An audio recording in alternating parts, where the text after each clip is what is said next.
Episode 2 की शुरुआत में हमें बताया जाता है कि इस दुनिया में जो एडवेंचरर्स होते हैं वो अपनी बैटल्स की लाइव स्ट्रीमिंग करते हैं और ये इस दुनिया में बहुत ज्यादा पॉपुलर है।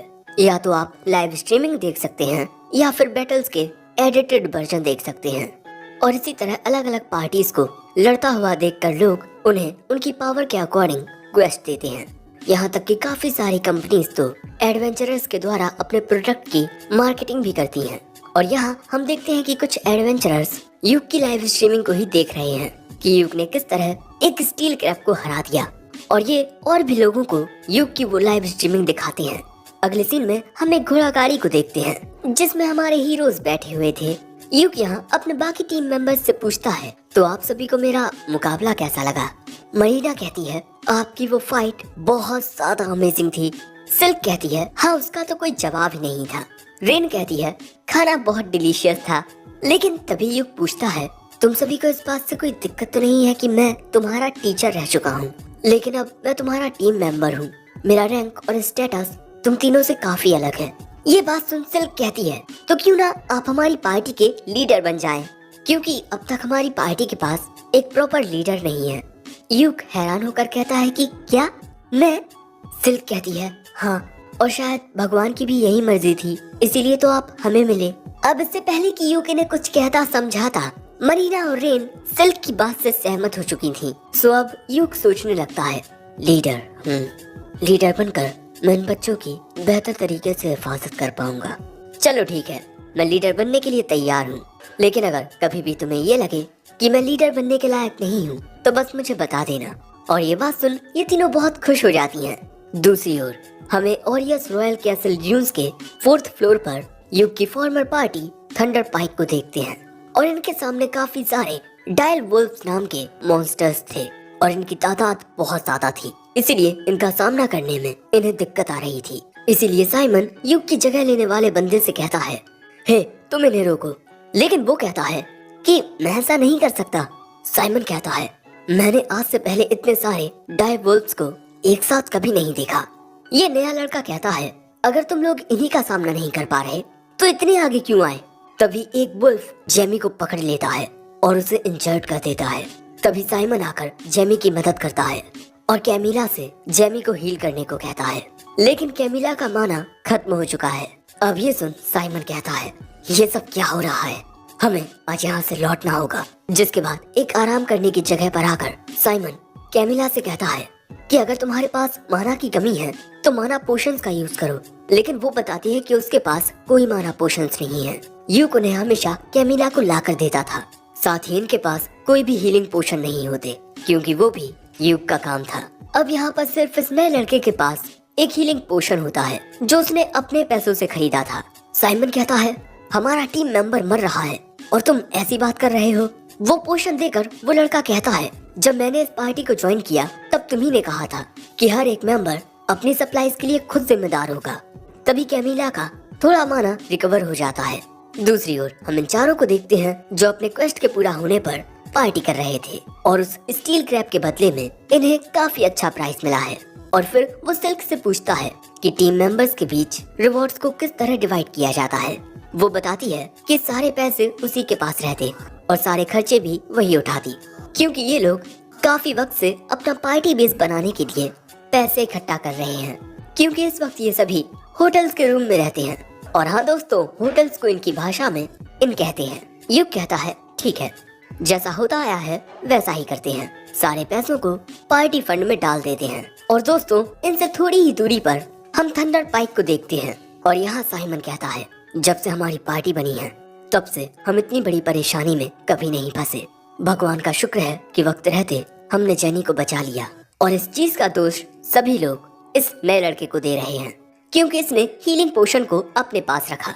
इसका नाम कॉर्क है। कॉर्क कहता है कि डायल वुल्फ्स तुम्हारी गंध को सूंघ सकते हैं, इसलिए उनकी ओर जाते हुए सबसे पहले तुम्हें बीस्ट रिपेलेंट स्पेल का यूज करना चाहिए था। साइमन कहता है, अगर तुम ये पहले से जानते थे तो तुमने हमारे लिए वो स्पेल कास्ट क्यों नहीं किया? तुम्हारी ही वजह से आज का हमारा मिशन फेल हुआ है। सो कॉर्क कहता है, अगर ऐसी बात है तो ठीक है, मैं ये पार्टी छोड़ता हूँ। लेकिन तभी युग को ये आवाज सुनाई देती है। वो पीछे मुड़कर देखता है तो उसे यही सब दिखाई देते हैं। तभी मरीना कहती है, सिल्क, अब हम कल क्या करने वाले हैं? सिल्क कहती है, ये तो अब हमें हमारे नए लीडर ही बताएंगे। युग बताता है कि कल उसे काफी कुछ खरीदना है, साथ ही अनडेड माइनर्स की राख से होली वाटर भी बनाना है। तो हम सभी परसों सुबह एडवेंचरर्स गिल्ड में मिलेंगे और फिर डिसाइड करेंगे कि हमें क्या करना है। वो लड़कियां कहती हैं, ठीक है। तभी अचानक गिल्ड में युग की लाइव स्ट्रीमिंग टेलीकास्ट होने लगती है, क्योंकि इसे हर कोई देख रहा है और थोड़ी ही देर में इस पे काफी सारे व्यूज आ गए हैं। यहाँ युग के बारे में ही बताया जा रहा है कि इस रेड मेज ने कितनी आसानी से इस स्टील क्रैब को हरा दिया। युग कहता है कि अरे बच्चे देख रहे होंगे ये लाइव स्ट्रीमिंग। मरीना कहती है, आप कुछ भी कहो लेकिन आप बहुत ताकतवर हो। जिसके बाद स्ट्रीमिंग में युग की क्लोवर पार्टी के बारे में भी बताया जाता है कि ये एक नई पार्टी है और थंडर पाइप भी इस स्ट्रीमिंग को देख लेती है। साइमन कहता है, उस कमीने ने एक लो रैंक पार्टी को ज्वाइन करके वहाँ अपना दबदबा बना लिया है। दूसरी ओर ये सभी लड़कियाँ युग की तारीफ कर रही थीं कि उसी की वजह से आज हम यहाँ सेलिब्रेट कर रहे हैं। और ये बात सुन युग इमोशनल हो जाता है और ये लोग ऐसे ही पार्टी करते रहते हैं। लेकिन तभी हम देखते हैं कि कोई आदमी युग की पार्टी को घूरे जा रहा था और इसका नाम सालास है। तो हम इसे साला कहेंगे, बीबी का भाई वाला साला नहीं बल्कि वो वाला साला। अब अगले दिन हम युग को देखते हैं जो ना जाने क्या देख रहा था। तभी उसके पास मामर आती है पूछने के लिए कि क्या उसे कोई मदद चाहिए। युग बताता है कि मैं कोई ऐसा क्वेस्ट ढूंढ रहा हूँ जिससे मेरे टीम मेंबर्स को एक्सपीरियंस भी मिल सके और वो ज्यादा खतरनाक भी ना हो। सो मामर उसे एक सी रैंक क्वेस्ट के बारे में बताती है जिसमें उन्हें योमुन वाटरफॉल से 3 पत्थर लाने हैं। युग कहता है कि ये तो बहुत ही आसान क्वेस्ट है, इसे तो कोई डी रैंक का अकेला बंदा भी कर लेगा और मेरी पार्टी की लड़कियां एक साथ मिलकर एक बी रैंक मिशन कर सकती हैं। मामर बताती है कि उस वाटरफॉल के पास कोई खतरनाक मैजिकल बीस्ट रहता है। अब युग सोचने लगता है कि उसे ये मिशन लेना चाहिए या नहीं, क्योंकि ये काम थोड़ा खतरनाक हो सकता है। तभी वहाँ ये लड़कियां भी आ जाती हैं, यानी कि दोस्तों आज परसों का दिन है। अब जैसे ही युग इन्हें इस मिशन के बारे में बताना शुरू करता है कि इन्हें ये मिशन करना चाहिए या नहीं, मरीना कहती है, अगर युग कहता है कि हम ये कर सकते हैं तो हम ये कर सकते हैं, है ना? उन दोनों को भी इस मिशन से कोई एतराज नहीं होता। जो बात सुन मिस मामर ये क्वेस्ट इनकी पार्टी के लिए निकाल देती है। अब युग कहता है, अरे तुम तीनों पहले मेरी पूरी बात तो सुन लेती। ये भले से ही एक सी रैंक मिशन हो, लेकिन उस झरने के पास एक मैजिकल बीस्ट रहता है। अब ये बात सुन ये लड़कियां हैरान तो होती हैं, लेकिन फिर भी इस मिशन को कैंसिल नहीं करती, क्योंकि ये भी ये बात जानती हैं कि ऐसे मिशंस को पूरा करने पर इन्हें ज्यादा स्कोर मिलते हैं। अब देखो मुझसे मत पूछना कि ये सब क्या है, मुझे खुद नहीं पता। युग कहता है, चलो ठीक है, हम घोड़ागाड़ी के पास 1 घंटे में मिलते हैं। तभी मिस मामर युग को उस क्वेस्ट का पर्चा आकर देती है और फिर युग समझ जाता है कि ये मिशन मिस मामर ने जानबूझकर इनके लिए चुना है, क्योंकि युग की पिछली स्ट्रीमिंग पर बहुत सारे व्यूज आ चुके हैं और लोग युग की अगली लड़ाई देखने के लिए बहुत बेताब हैं। युग कहता है, क्या कहीं मैं यार कोई गलती तो नहीं कर रहा? लेकिन चलो कोई बात नहीं, मैं ऐसा करने से उन लड़कियों को थोड़ी अटेंशन मिलेगी। लेकिन हम देखते हैं कि वो साला यहाँ फिर से युग को देखकर दांत चबा रहा है। अगले सीन में हम युग को बाजार में देखते हैं जहाँ उसका कोई पीछा कर रहा था और उसने ये नोटिस कर लिया है। ध्यान से देखने पर हमें पता चलता है कि ये वही साला है। तभी युग भागकर उससे काफी दूर आ जाता है, लेकिन तभी वो भी युग के पास पहुंच जाता है। सो अब युग पूछता है कि तुम्हें मुझसे काम क्या है? वो कहता है कि क्लोवर पार्टी को छोड़ दो। वो कहता है, माफ करना, मैं ऐसा नहीं कर सकता। 3 दिन पहले ही तो ज्वाइन हुआ हूँ और इसके अलावा मैं खुद लीडर हूँ। ये बात सुन साला तलवार निकाल लेता है और कहता है, मैंने उन लड़कियों से कितनी बार कहा है कि मैं उनकी पार्टी को ज्वाइन करना चाहता हूँ, लेकिन उन्होंने मुझे ज्वाइन नहीं किया। दोस्तों साला तो अपनी बिरादरी का निकला, इसे भी हमारी तरह आज तक कोई लड़की नहीं मिली। #sad life। साला कहता है, जल्दी से उनकी पार्टी को छोड़ दो वरना नुकसान हो जाएगा। युग वहाँ से ये कहकर जाने लगता है कि तुम्हें नुकसान हो जाएगा तो मैं क्या करूँ? साला चिल्लाकर कहता है, अबे मेरा नहीं तेरा नुकसान। लेकिन तभी युग उसके नीचे एक स्पेल कास्ट कर देता है और जैसे ही वो युग पर हमला करने के लिए तलवार बढ़ाता है, उसका पैर फिसलता है और वो यहीं गिरकर बेहोश हो जाता है। युग कहता है, देखा, नुकसान तुम्हारा था, मेरा नहीं। अगले सीन में हम इन सभी को एक घोड़ा गाड़ी में देखते हैं और युग के साथ जो कुछ हुआ वो जानकर सिल्क बताती है कि उस आदमी का नाम बेसियो सालास है और उसने हमारी पार्टी को ज्वाइन करने के लिए हमसे अनगिनत बार पूछा है, लेकिन हम मना कर देते। मरीना भी कहती है कि उसमें कोई ताकत नहीं है। तभी रेन यूक से पूछती है, आप ठीक तो हो ना? वो कहता है कि हाँ मैं बिल्कुल ठीक हूँ, और गिल्ड वापस जाने पर मैं उस मोटे की गिल्ड में शिकायत करूंगा, और अगर उसने कभी भी तुम तीनों में से किसी को परेशान किया तब मैं उसकी कुटाई कर दूंगा। मरीना कहती है, वाह आप कितने अच्छे हो। वो कहता है, ठीक है, ज्यादा तारीफ मत करो, ये लो कैंडी खाओ।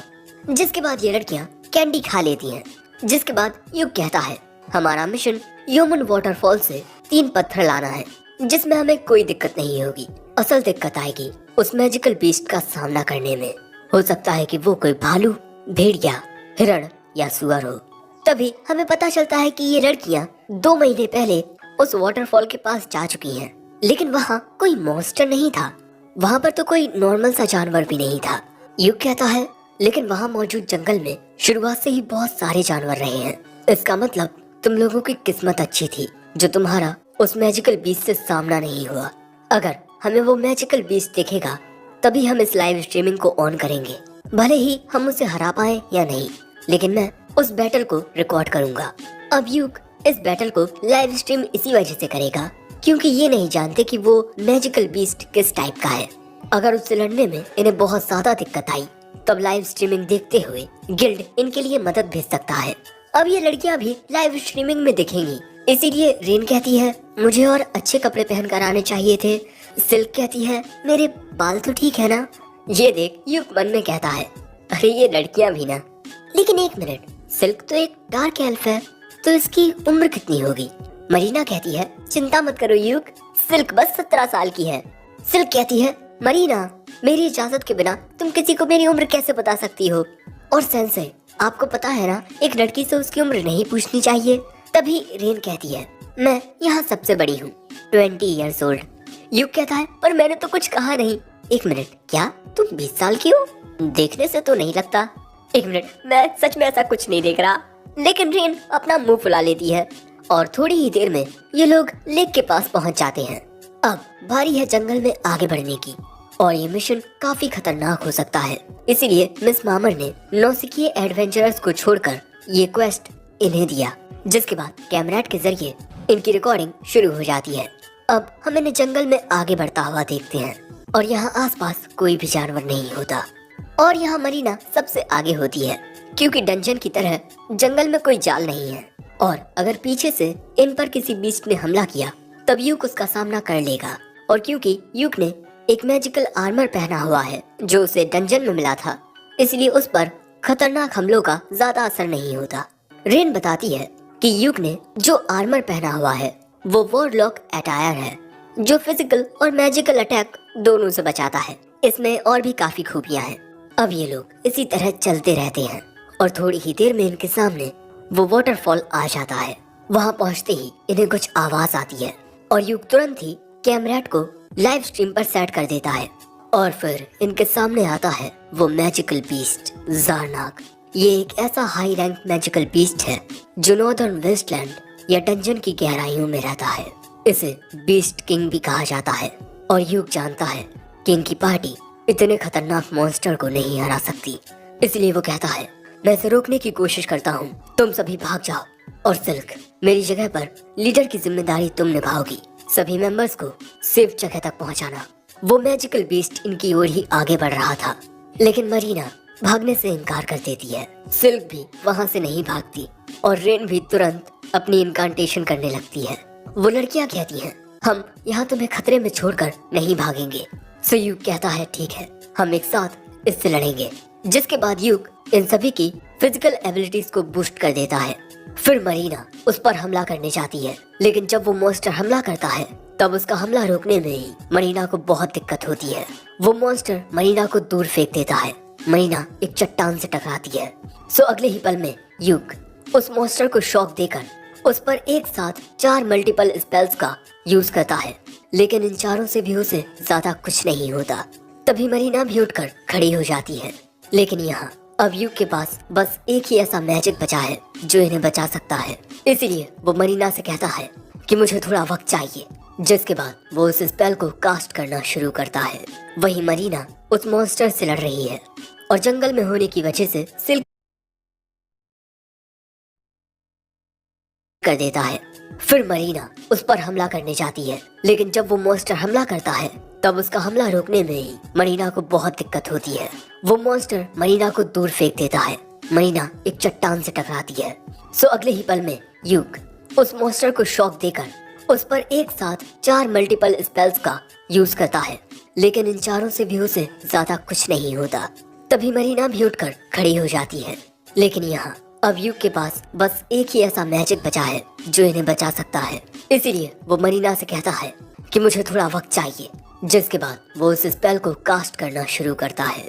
वहीं मरीना उस मॉन्स्टर से लड़ रही है और जंगल में होने की वजह से सिल्क की ताकत भी बढ़ गई है। वो भी जंगल के स्पिरिट से मदद मांग रही है और इस मॉन्स्टर को रोक रही है।